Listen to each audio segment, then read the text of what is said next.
আৰু খুব ধুনীয়া মেছেজ থকা নাটক জুবিনক জীৱন্ত কৰি পেলোৱা নাটক এখন আৰু জুবিন সদায় সদায় এনেকৈ সকলোৰে মাজত আছে সদায় এনেকৈ সকলোৰে মাজত থাকিব তেওঁৰ আদৰ্শ তেওঁৰ বিশ্বাস তেওঁ অসমৰ প্ৰতি ভাল পোৱা অসমীয়াক ভাল পোৱা সকলো কথা অসমীয়াৰ সকলোৰে প্ৰাণত জুবিন তেনেকৈ জীয়াই থাকিব আৰু সেইখিনি কথা বৰ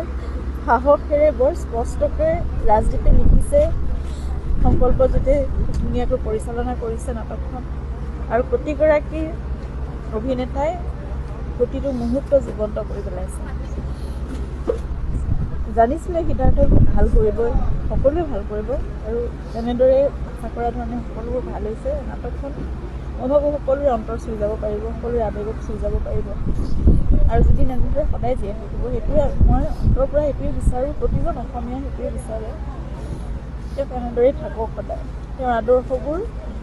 এনেদৰে সদায় জীৱন্ত থাকক উপায় নাই কিন্তু তেনেকৈ বহুত দৰ্শকে চাগে তেনেকুৱা সেই আৱেগক চুইছে কাৰণে